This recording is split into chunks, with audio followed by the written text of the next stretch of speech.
ஐயா பரவாயில்லை, சீமான் போல துணிச்சலாக வந்து நான் வந்து தனியாக தான் நிற்பேன், தோத்தா கூட பரவாயில்ல, ஒரு சீட்டு கூட வரலன்னா கூட பரவாயில்ல அப்படின்னு தைரியமாக நிற்கிறார்ல. ஒரு முறை திருமாவளவன் அந்த முடிவெடுத்தால் திமுகவுக்கோ இல்லை அதிமுகவுக்கோ இந்த திராவிட கட்சிகளுக்கு ஒரு பயம் வரும். பட்டியல் இன வாக்குகள் வந்து திருமாவளவன் வந்து தன்னுடைய கருத்தியலுக்காக, கொள்கை கோட்பாடுக்காக தனியாக கூட நிற்பார், அரசியல் லாபத்துக்காக வந்து நம்ம கூட கூட்டணி இருப்பார், நம்ம நம்ப முடியாது. நீங்கள் திருமாவளவனை பற்றி பேசும்போது பட்டியல் இனத்துக்கும் மொத்தத்துக்கும் அவர் வந்து நீங்கள் வந்து அவர் தலைவர் அப்படின்னு சொல்லும். பட்டியல் இனத்தை சேர்ந்தவர்களே வந்து ஏற்றுக்கொள்ளவில்லை. ஆனால் சீமான் வந்து எஸ்சி எஸ்டி அப்படின்னு நீங்கள் பொதுவாக பட்டியல் இனம்னு எடுத்துக்கிட்டிங்கன்னா, பழங்குடிகள் பட்டியல் இனம் அப்படின்னு வரும்பொழுது அந்த ஓட்டுகள் சீமானுக்கு ஒரு பெரிய அட்வான்டேஜ் என்னென்னா, மொத்த பட்டியல் இனத்தில் ஒரு கணிசமானவர்கள் வந்து சீமானை ஆதரிக்கிறார். பட் அடித்தட்டு மக்கள் எந்த சாதியாக இருந்தாலும் வந்து சீமானை வந்து ஒரு தங்களுடைய ஒரு எதிர்காலமாக பார்க்கிறார்கள். அந்த வகையில் இந்த 2026 தேர்தலில் வந்து விசிக வந்து ஒரு தன்னுடைய நிலை தவறுமானால், விசிக மீதான மக்களுக்கான அடித்தட்டு மக்களுக்கான அந்த நம்பிக்கை குறையுமானால் அது யாருக்கு லாபமாக வரும் அப்படின்னு பார்த்தீங்கன்னா சீமானுக்கு தான் வரும். பட்டியல் இனத்தை சேர்ந்தவர்கள் வந்து சாதி அந்த பட்டியல் இனத்திற்குள் உள்ள சாதிகள் வித்தியாசம் இல்லாமல் கலவையாக ஒரு அவர்கள் வந்து அடையாளமாக பார்ப்பது யாரு? சீமானை. இப்போ சீமான் சைடில் பார்த்தீங்கன்னா நீங்கள் சில நிர்வாகிகள் விட்டு போனாங்க, அந்த நிர்வாகிகள்லாம் திருப்பி அதில் நிறைய பேர் திருப்பி வந்திருக்காங்க. வராதவங்களும் வருவார்கள் என்று எதிர்பார்க்கலாம், இதை தாண்டி வராதவர்களும் இருக்கலாம். ஆனால் சீமானை தாண்டி சீமானுடைய கட்சியை உடைத்து அப்படிங்கிற மாதிரியோ இல்லை சீமான் வந்து பயப்படுற அளவுக்கோ அந்த மாதிரி நிலைமையில் கட்சி இல்லை. அதற்கு காரணம் என்ன?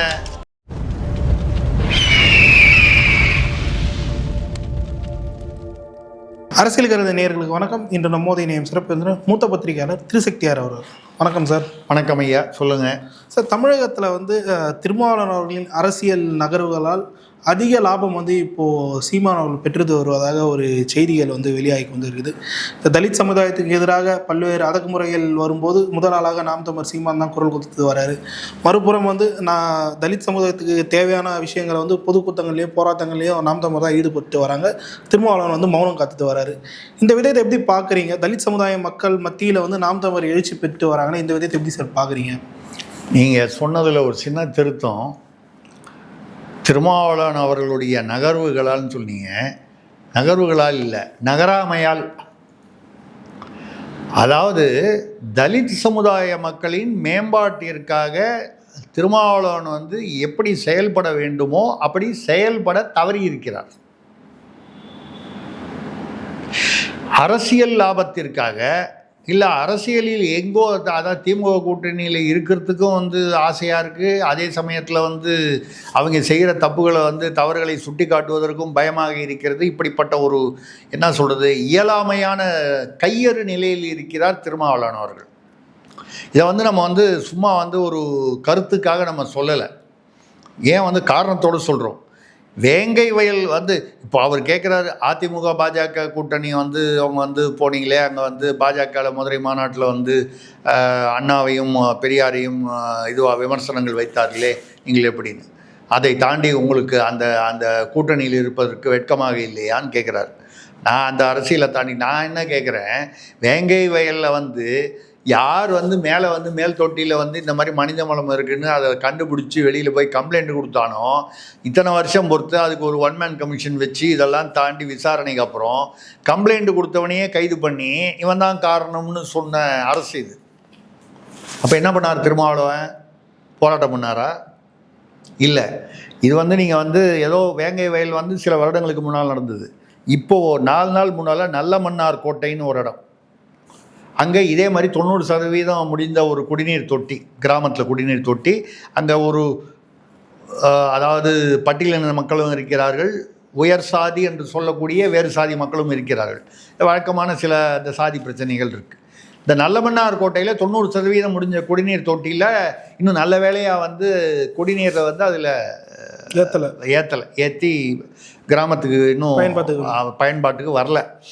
அதில் போய் அவங்க எதேச்சியாக ஏறி பார்த்துருக்காங்க எவ்வளோ வேலை முடிஞ்சிருக்கு எப்படின்னு யாரோ அந்த கிராமத்தை சேர்ந்தவங்க பார்த்தா அதில் மனித மலம் இருக்குது. அப்போ வந்து எப்படிங்க அதில் போய் இறங்கி போய் கொடுத்த மலம் கழிப்பதற்கு வாய்ப்பே இல்லை. அப்போ மனித மலத்தை எடுத்து கொண்டு போய் தான் அங்கே வீசி இருக்க வேண்டும். அப்போ அவன் எப்படி வீசுறான்? 90% வேலை முடிஞ்சு போச்சு. இப்போ அநேகமாக 10 நாள் 15 நாளில் வந்து அது முடிஞ்சிடும். அப்போ குடிநீர் வந்தால் இந்த மக்கள் வந்து மலம் கலந்த அந்த குடிநீரை குடிக்க வேண்டும் என்கிற வக்கிர எண்ணம் கொண்ட எந்த சாதியாவனா இருக்கட்டும். இதானே இது வரைக்கும் திருமாவளவன் இப்போ திருசக்தியார் பேசினதை வந்து நல்லமன்னார் கோட்டையை பற்றி நம்ம வந்து பேசுகிறோம். இங்கே அரசியல் கருடனில் திருமாவளவன் பேசி கேட்டிருக்கீங்களா? அவரில் முதல் குரல் அவர் தான் இருக்கணும். முதல் குரல் நான் தான் வந்து பட்டியலின மக்களுக்கான தலைவன் அடையாளப்படுத்திக்கக்கூடிய ஒருவர் அவரில் முதல் குரல் கொடுக்கணும். கொடுக்கலையே. இதே மாதிரி தான் ஒரு மாதம் முன்னால் பார்த்தீங்கன்னா ஒரு 700 பேர் உள்ள ஒரு பட்டியலின உள்ள ஒரு கிராமம்.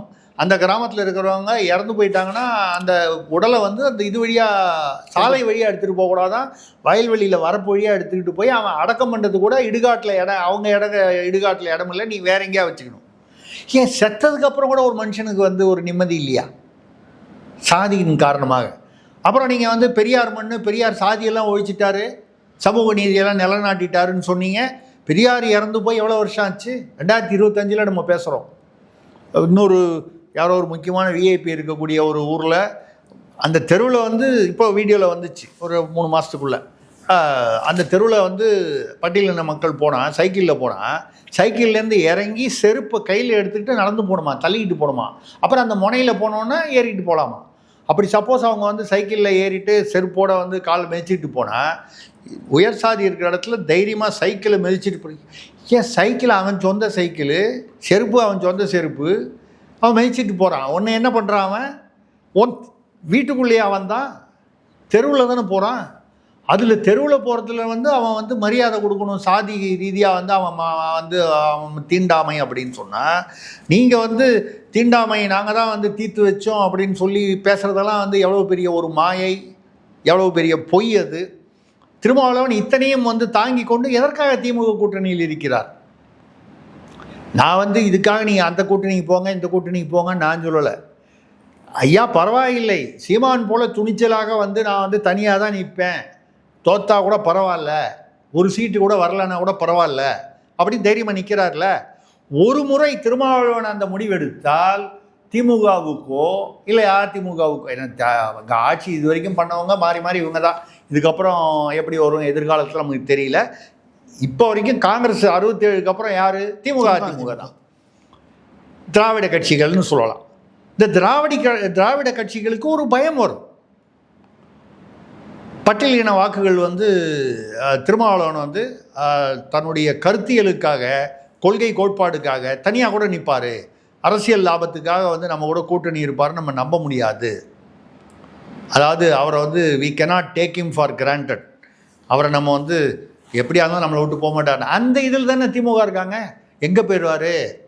6 சீட்டுக்கு போல் மிஞ்சி போனால் அவர் என்ன பார்த்து கேட்பார், 8 ஏதாவது கொடுத்துட்டு அதுக்கு வேணுங்கிற அவருக்கு செலவுக்கு வேணுங்கிறத, அதாவது தேர்தல் செலவுக்காக என்ன கொடுக்கணுமோ கொடுத்துட்டு, ஏங்க 10 கோடி கொங்கு கட்சிக்கு 10 கோடி 15 கோடி, அப்புறம் வந்து மார்க்சிஸ்ட் கட்சிக்கு 15, இடதுசாரி கட்சிக்கு வந்து 10 கோடின்னு வெளிப்படையாக அதிகாரபூர்வமாகவே கொடுத்தாங்க. ஆனால் அவங்க ரகசியமாக வச்சுக்கிட்டாங்க. பின்னால் தேர்தல் கமிஷன் அது ஆணையம் வந்து வெளியிட்ட பொழுது அது வெளிவந்தது. அதாவது அதிகாரபூர்வமாகவே கொடுத்திருக்கிறார்கள். நான் சொல்கிறது அதிகாரபூர்வம் இல்லாமல் வேறு விதமாக கொடுப்பது இன்னும் எவ்வளோ இருக்குங்கிறது தெரியாது. கொடுக்குறவங்களுக்கு வாங்கினவங்களுக்கு தான் தெரியும். நான் என்ன சொல்கிறேன்னா, ஒரு முறை நீங்கள் தைரியமாக தனியாக நில்லுங்கள், கொள்கை ரீதியில் நில்லுங்கள். சீமான் நிற்கிறார்ல, இது வரைக்கும் சீமான் எத்தனையோ எலெக்ஷனில் நின்னார். வாக்கு சதவீதம் வந்து 3லிருந்து 8%, 8.5% வந்திருக்கு. அடுத்த தடவை இன்னும் கூட வரும்னு எதிர்பார்க்குறாங்க. டபுள் டிஜிட்டுக்கு மேலே தான் வரும்னு எதிர்பார்க்குறாங்க. சீமானுக்கு வரும் வாய்ப்புகள் இருக்கின்றன. ஆட்சிக்கு வந்து விடுவாரா சீமான் வந்து 2026 தனியாக ஆட்சியை பிடித்து விடுவாரா என்று கேட்டால் அவருக்கும் தெரியும் அது வந்து 2026 சாத்தியமில்லை. தனியாக நின்று 118 சீட்டு வாங்கி வந்து ஆட்சியை பிடிச்சிருமா? ஏன்னா ஒரு 4 கார்னர் 4 பக்கமோ அந்த மாதிரி 4 முனை போட்டி இல்லை 5 முனை போட்டின்னு வரும்பொழுது அப்போ வந்து சொல்ல முடியாது. ஆனால் நிச்சயமாக சீமான் வந்து ஒரு கிங் மேக்கராக இருப்பார். ஏன்னு கேட்டால் தமிழ்நாட்டு அரசியலில் பார்த்தீங்கன்னா பொதுவாக வந்து ஜெயிக்கிற கட்சிக்கும் பொதுவாக சில 1-2 தேர்தல்களில் வித்தியாசப்பட்டிருக்கும். திமுகவுக்கும் அதிமுகவுக்கும் எது ஜெயித்தாலும் சரி 2% 3% இப்படி தான் வித்தியாசம் வரும் வாக்கு வங்கியில். அப்படி வரும்பொழுது இப்போ 4 முனை போட்டி 5 முனை போட்டின்னு வருதுன்னு வச்சுங்க. விஜயும் களத்தில் இருக்கார். விஜய் அதிமுக கூட்டணியில் வந்து சேருவாருங்கிறாங்க, இல்லை தனியாக நிற்பாருங்கிறாங்க, தெரியல என்ன பண்ணுவாருன்னு. சீமான் தனியாக நிற்கிறேன்னு முன்னாலேயே உறுதியாக அறிவிச்சிட்டாரு. அதிமுக பாஜக ஏற்கனவே ஒரு கூட்டணியில் இருக்கிறதா இருக்குது. அப்போ 1 2 3 4 முனை கூட்டணி 4 முனை போட்டி வந்து நிச்சயம். இந்த 4 முனை போட்டியில் கண்டிப்பாக 35% 40% எந்த கட்சி வந்து வாங்குகிறதோ வாக்குகள், அதுதான் தனியாக ஆட்சி அமைக்க முடியும். இல்லை எந்த கூட்டணி, இப்போ அதிமுக பாஜக கூட்டணி அவங்க வந்து 40% 35% 40% வாங்கினாதான் அது வாக்குகள் வந்து சீட்டுகளாக வரும், இடங்களாக வரும், எம்எல்ஏக்களாக வரும். அப்படி அந்த மாதிரி வரும்பொழுது திருமாவளவன் வந்து திருப்பி என்ன யோசனை பண்ணுறாரு, திமுகவுக்கு வால் பிடித்து ஏதோ 1-2 சீட்டு கூட வாங்கி நம்ம வந்து ஜெயிச்சிட்டோம்னா வந்து நமக்கு ஒரு 8 எம்எல்ஏ இருப்பாங்க. ஆனால் 8 எம்எல்ஏ இருந்து என்ன பண்ணுறது? நீங்கள் சொல்கிறத உங்களுக்கு அடுத்த நிலைமையில் இருக்கிற உங்களுடைய தளபதிகளே வந்து திமுக சொல்கிறபடியே ஆடிக்கிட்டு இருக்காங்களே திருமாவளவன் கட்சியில். இன்றைக்கி திருமாவளவன் வந்து நான் தனியாக நிற்கிறேன்னோ இல்லை வேறு கூட்டணிக்கு போகிறேன்னு ஒரு சொன்னால் கூட, இல்லை நாங்கள் திமுக பக்கம்தான் இருப்போம் அப்படின்னு தானே அவருடைய தளபதிகளில் பல பேர் வந்து அந்த அளவுக்கு வந்து நெருக்கமாக, திருமாவளவனை விட திருமாவளவனுடைய தளபதிகள் வந்து திமுகவில் வந்து நெருக்கமாக இருக்காங்களே. அப்போ அவருக்கு வந்து கட்சி உடஞ்சிருமோன்ற பயம் வருது. இதற்கு காரணம் என்னென்னா இவருடைய கொள்கை ரீதியில் வந்து இவருக்கு இருக்கக்கூடிய அந்த திடத்தன்மை இல்லாதது, ஸ்திரமாக இல்லை அவர். இப்படியும் அப்படியும் ஒரு நாளைக்கு நான் வந்து கொள்கை அளவில் நாங்கள் திமுக கூட்டணியில் தான் இருக்கோம்னு சொல்லுது, ஒரு நாளைக்கு எங்களுக்கு அதிகாரத்தில் பங்கு வேணும்னு சொல்லுது, அப்புறம் வன்னியரசு அப்படி அவரை வந்து 50 சீட் வேணும்னு சொல்கிறது, அப்புறம் 15 கீழே வாங்க மாட்டேன், 50 எங்கே இருக்குது 15 எங்கே இருக்குது, ஏதாவது ஒன்று சொல்லணும். தலைவர்னு ஒருத்தர் இருந்தார்னா தலைவர் மட்டும்தான் பேசணும். கீழே உள்ளவங்க வந்து அவருக்கு ஆலோசனைகள் கொடுக்கலாம். அடுத்து உள்ள தளபதிகள் ஆளுக்கு ஒன்றும் சொல்லக்கூடாது. வன்னியரசு வந்து 50 சீட்டு வேணுங்கிறார், திருமாவளவன் 15க்கு குறைச்சி இல்லாமல் வேணுங்கிறார். எதை எடுத்துக்கிறது? கிட்டத்தட்ட 70% குறைச்சி சொல்கிறாரு. சம்மந்தமே இல்லை இல்லையா? நான் என்ன சொல்கிறேன், நீங்கள் 50 கேளுங்க, 70 கேளுங்க, 15 கேளுங்க, ஆனால் தலைவர் தான், தலைமை தான் பேச வேண்டும். தலைமை என்ன செய்யணும்? தனக்கு கீழே உள்ளவங்களுடைய கருத்துக்களை கேட்டு ஆலோசனைகளை பெற்று அதில் எது சிறந்ததுன்னு, அதுதானே தலைவர். குறிப்பாக சார், இப்போ இந்த மாதிரியான ஒரு நீங்கள் சொல்கிற மாதிரி இந்த எஸ்சிஎஸ்டிக்கு ஒரு பிரதிநிதித்துவமான கட்சி, அப்படி அவங்க பொதுத்தள கட்சின்னாலும் விசிகா வந்து அவங்க ஒரு பிரதிநிதித்துவமான கட்சின்னு சொல்லிட்டு பார்க்கப்படுது. ஆனால் அவர்களுக்கு ஏதோ ஒரு பிரச்சனை ஏற்படும் போது அங்கே வந்து விசிகா நிற்காமல் அங்கே வந்து நாம் தமிழர் நிற்கும் போது அந்த ஓட்ஸ்லாம் கன்வெர்ட் ஆக வாய்ப்பு இருக்குல்ல சார் சீமான் அவர்களுக்கு? இல்லை, அதாவது நம்ம வந்து சாதி ரீதியான அரசியல் வந்து தவிர்க்க முடியாதாக விட்டது. நம்ம வந்து அது வேணான்னு சொன்னால் கூட தமிழ்நாட்டில் அது தவிர்க்க முடியாது. இந்தியாவிலையும் அப்படி தான், தமிழ்நாட்டில் குறிப்பாக வந்து அப்படி தான். இப்படி இருக்கும்போது நீங்கள் பட்டியல் இனம்னு சொல்லும்போது, நீங்கள் திருமாவளவனை பற்றி பேசும்போது பட்டியல் இனத்துக்கும் மொத்தத்துக்கும் அவர் வந்து நீங்கள் வந்து அவர் தலைவர் அப்படின்னு சொல்லும். பட்டியல் இனத்தை சேர்ந்தவர்களே வந்து ஏற்றுக்கொள்ளவில்லை. ஏன்னு கேட்டால் அதில் வந்து பறையர் அப்படின்னு அவங்க இருக்காங்க, தேவேந்திர குல வேளாளர்கள்னு சொல்லக்கூடிய அவங்க வந்து கிருஷ்ணசாமி பின்னால் இருக்காங்க, ஜான் பாண்டியன் பின்னால் இருக்காங்க. அருந்ததியர்கள் என்பவர்கள் அவர்கள் தனியாக சின்ன இயக்கமாக இருக்கிறார்கள். ஏன்னா அவங்க வந்து குறைவான எண்ணிக்கையில் இருப்பதால் வந்து அவங்க அப்படி இருக்காங்க. இப்போ எல்லாருக்குமான தலைவராக வந்து விசிக தலைவர் திருமாவளவன் இல்லை. புதிய தமிழ் கிருஷ்ணசாமி ஒரு பக்கம் இருக்கார், ஜான் பாண்டியா இருக்கார், இப்படி மற்றவங்களாம் இருக்காங்க. பறையர்லேயே இப்போ வந்து பார்த்தீங்கன்னா இப்போ பூவை ஜெகன்மூர்த்தி இருக்கார். அது மாதிரி சின்ன அடுத்த லெவலில் உள்ள புரட்சி பாரதம் மாதிரி கட்சிகள் சிலதை இருக்கின்றன.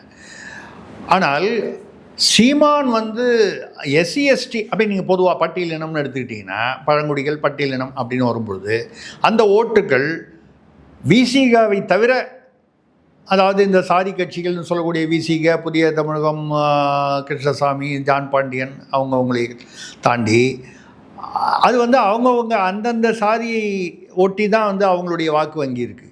சீமானுக்கு ஒரு பெரிய அட்வான்டேஜ் என்னென்னா, மொத்த பட்டியல் இனத்தில் ஒரு கணிசமானவர்கள் வந்து சீமானை ஆதரிக்கிறார்கள். தேவேந்திர குலர்களாக இருக்கட்டும், அதுதான் இருக்கட்டும், பறையர், பல்லர்னா தேவேந்திர குல வேளாளர், அருந்ததியர், இப்படி தானே பழங்குடிகள். இப்படி கலவையாக ஒரு சாதிக்கு உள்ளவங்க சாதி கட்சியாக இல்லாமல் நாம் தமிழர் கட்சி என்பது வந்து ஒரு பரந்த, அதாவது அடிமட்டத்தில் இருப்பவர்களுக்கான ஒரு கட்சியாக செயல்படுகிறது சீமான் தலைமையில். அப்போ வந்து விசிக மீது மக்களுக்கு திருமாவளவன் வந்து நெடுங்காலமாக பட்டியலினத்து மக்களுக்காக அவர் வந்து பல விஷயங்களை வந்து செஞ்சிருக்கார். நம்ம வந்து திருமாவளவனை வந்து குறைத்து பேசுவதோ இல்லை வந்து அவர் வந்து ஒன்றுமே செய்யலை அரசியலில் அப்படின்னு சொல்கிறது நம்மளுடைய நோக்கம் இல்லை. ஆனால் அவர் எந்த இடத்தில் வந்து அந்த அரசியல் ஆண்மையுடன், அரசியல் என்ன சொல்கிறது, துணிச்சலுடன் செயல்பட வேண்டுமோ அந்த வகையில் அவர் செயல்படவில்லை. அதுக்கு காரணம் 2 காரணம். ஒன்று, அந்த அரசியல் லாபம் விட்டு போய் விடுமோ, எங்கே நம்மளுடைய தலைமைக்கு ஆபத்து வந்து விடுமோ, நம்மளுடைய அந்த அரசியலில் நமக்கு இருக்கக்கூடிய அந்த நிலை தாழ்ந்து விடுமோ அப்படிங்கிற பயம்.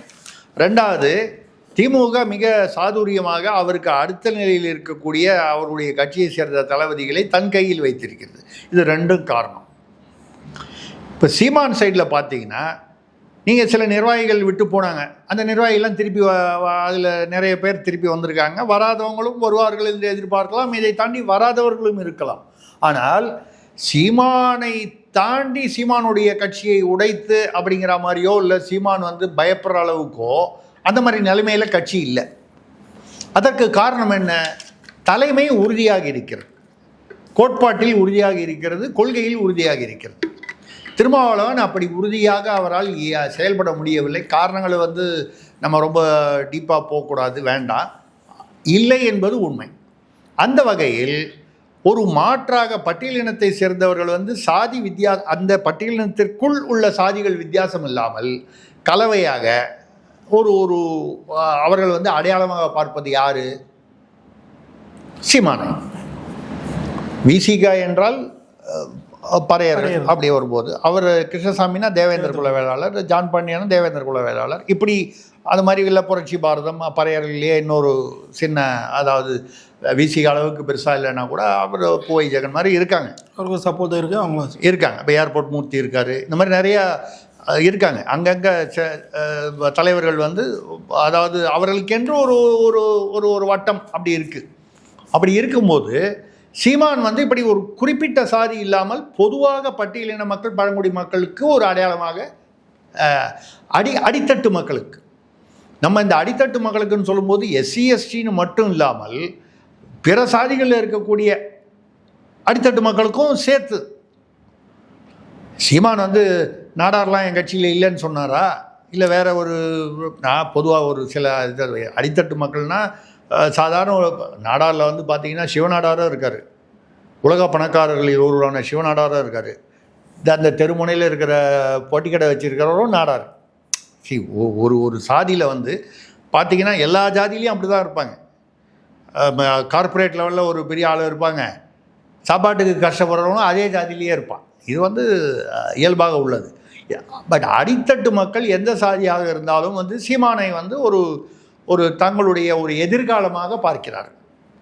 அந்த வகையில் இந்த 2026 தேர்தலில் வந்து விசிக வந்து ஒரு தன்னுடைய நிலை தவறுமானால், விசிக மீதான மக்களுக்கான, அடித்தட்டு மக்களுக்கான அந்த நம்பிக்கை குறையுமானால் அது யாருக்கு லாபமாக வரும் அப்படின்னு பார்த்தீங்கன்னா சீமானுக்கு தான் வரும்.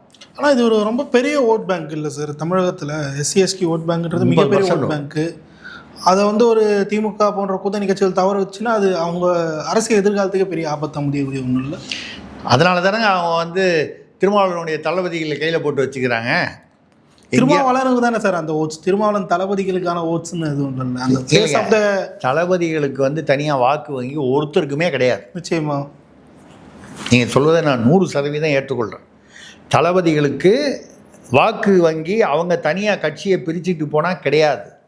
ஆனால் திருமாவளவன் வந்து கூட்டணியிலேருந்து வெளியே போகாமல் இருக்கிறதுக்கு வந்து இந்த என்னவோ சொல்லுவாங்க, இந்த தவளை வந்து இல்லை நண்டெல்லாம் வந்து ஒன்று மேலே ஏறி போகும்போது இன்னொன்று வந்து காலை பிடிச்சி இருக்குமா, அது மாதிரி இழுப்பதற்கான தளபதிகள் இருக்காங்க. அப்படி இருக்கா மாதிரி திமுக பார்த்துக்குது.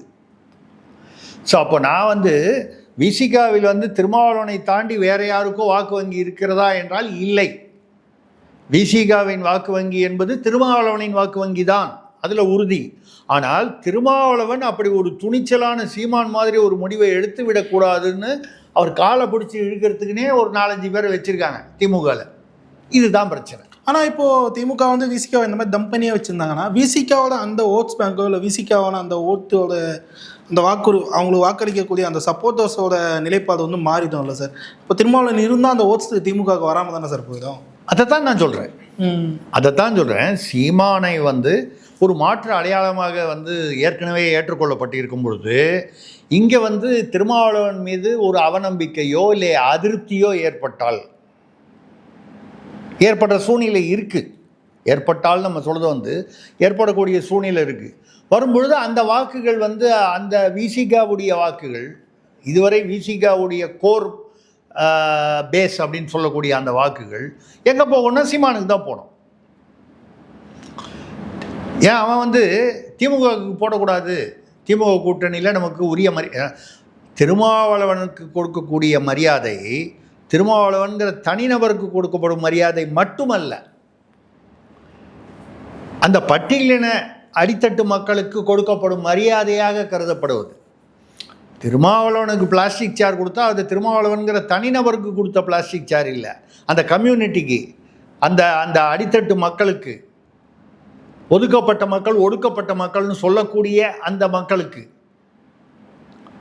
இந்த அரசோ திமுகவோ கொடுக்கக்கூடிய மரியாதை தான் அந்த பிளாஸ்டிக் சேர்.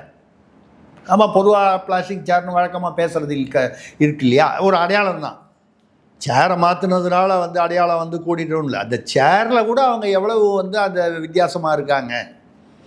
நீங்கள் கூட பார்த்தீங்கன்னா பல அமைச்சர்கள் வந்து குறுநில மன்னர்களாக இருக்காங்க திமுகவில். பட்டியலினத்தை சேர்ந்த பஞ்சாயத்து தலைவர்களோ நிர்வாகிகளோ வந்தாங்கன்னா அவங்கள நிற்க வச்சு பேசுவாங்க. ஏன் உட்கார வச்சு பேசுனா திட்டு வந்துருமா? அப்போ இது என்ன நவீன தீண்டாமையா? இதைத்தான் அவங்க ஈரோட்டு பெரியவர் சொல்லி கொடுத்துட்டு போனாரா? நீங்கள் அவர் பேரையும் சொல்லிட்டு அவர் தான் தீண்டாமையை ஒழித்தாருன்னு சொல்லிட்டு இன்னும் நீங்கள் தீண்டாமையை வந்து நீங்கள் ஆக மொத்தம் அவருக்கு செய்யும் மிகப்பெரிய அவமானமாக இல்லை இருக்கிறது. மற்றவர்கள்லாம் வந்து பெரியாரை விமர்சனம் செய்வதை விட பெரியாரை வந்து உண்மையிலேயே அவமானப்படுத்துவது திமுக தான். ஏனென்றால் அவர் வந்து தீண்டாமையை எதிர்த்தார் என்று சொல்லிவிட்டு தீண்டாமையை வந்து நீங்கள் ஊக்குவிப்பதும் அதை வந்து ஆதரிப்பதும் நடைமுறைப்படுத்துவதும் யார்? திமுக. அப்போது இந்த திமுக கூட்டணியிலிருந்து ஒரு வெளியில் அதைத்தான் நான் சொல்கிறேன். ஒரு தடவை வந்து காமிக்கணும், ஒரு தடவை வந்து காமிச்சு அதனால் திமுக வந்து தன்னுடைய ஆட்சியை இழக்கக்கூடிய ஒரு அதுக்கப்புறம் யார் வர்றாங்க மாற்றாக வந்து முதல்வராக வர்றது வந்து எடப்பாடி வராரா, சீமான் வராரா, விஜய் வராரா, எக்ஸா ஒய்யா, நான் அதுக்குள்ளே போகலை. ஒரு முறை நம்ம வந்து இப்படி நம்மளுடைய இந்த அரசியல் வந்து இந்த டாக்டிக்ஸ், இந்த அரசியல் குள்ளநரித்தனம் வந்து மக்களிடம் அடித்தட்டு மக்களிடம் எடுபடவில்லை என்பது திமுகவுக்கு புரிந்தால் பிளாஸ்டிக் சேர் மாறிவிடும், மரியாதை கூடிவிடும்.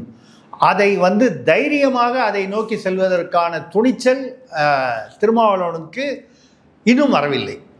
வரணும்னு நான் எதிர்பார்க்குறேன்.